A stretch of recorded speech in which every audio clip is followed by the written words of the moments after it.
pole position is everything indoors, and I saw 2 to go, and I was like, I'm just going to make my move now and then defend instead of attack, and it all worked out. Kind of similar story to the 3K, both tactical races. Why do you think in that meet, why do you think that happened? I don't know. I mean, I guess tactical seasons are back, like tactical races. Ellie St. Pierre is usually one to make it fast, and she's not here this season. So, I wouldn't be surprised if Outdoor Nationals is tactical, and it's just going to be a tactical year, I think.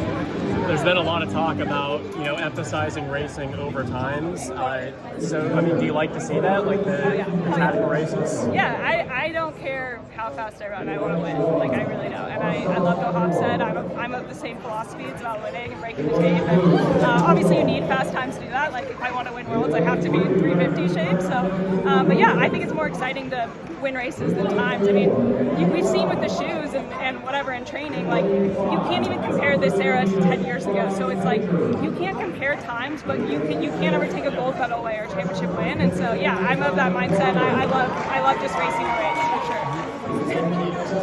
Yeah, it's good. Report card grade, I guess, on the indoor season. A++, man. I had PR'd in the mile, PR'd in the 3K, and then won the mile in the 3K at USA. It's like, it doesn't get better than this.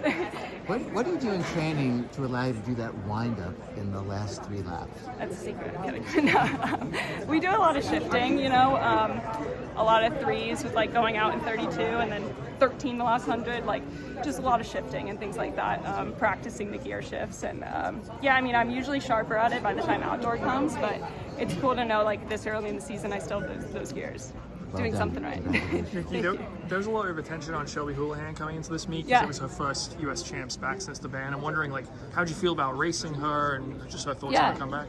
She's just another competitor, and she's a great competitor. She's super good at running, and so I just viewed it as another body to beat. When I'm out there, like I try not to think of times and names or anyone else's story or journey except for my own. And so she was just another body to race this season, but she has a lot of the same tools I do. She's strong, and she also has gears, and it was fun. It's fun to race someone that's good at running, so She used to win the 1500, a lot of USAs, and now you've sort of taken over that spot in the US. Like, do you think there's any sort of rivalry there?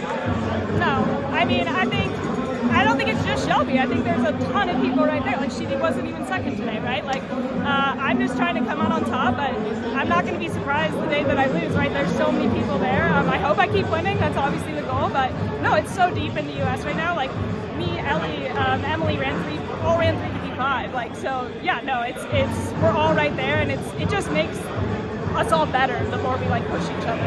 Yesterday, you kind of said that you might be in even better 3K shape than 15 shape right now, just because of early season strength work. Yeah. Did it feel that way today? Like, were you able to handle like that rapid lactic buildup? Yeah, it all worked out. So I think, but I do still stand by what I say. I probably could run a better 3K than 15 if they were both fast, but I'm happy to win both. Yeah. You've been unbeatable basically in these championship finals the last 3 years. I'm wondering, like, and it's all since you moved to Flagstaff, so I'm working with Mike Smith. So, like, what's the biggest thing that's made you so good in these championships since moving to Flag? Like, is there any specific thing there?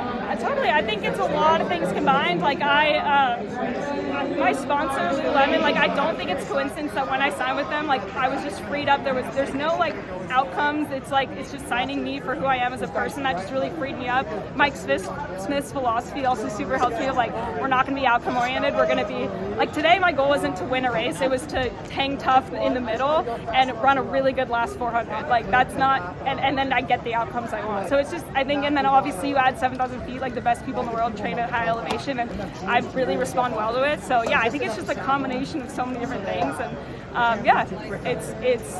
it's been a fun run, I guess. So 2 medals out of the 1500 at World Indoors from Team USA. I guess what's your hope for this team that's going out there this time? Yeah, medals. I'm a super big fan of the sport, whether I'm there or not. I'm going to be rooting for whoever we send, and I want us to win all the medals. And it's been reported that with Mike's new group, athletes who aren't Nike athletes will be grandfathered into the end of their contract. But you don't have a shoe deal, so I'm wondering, is it different for you? Like, will you be able to stay with him representing Lululemon, or will you have to change to Nike if you want to continue working with him? That's a great question. I have a really exciting announcement coming, so stay tuned, everyone. All right. Thank you, Nikki.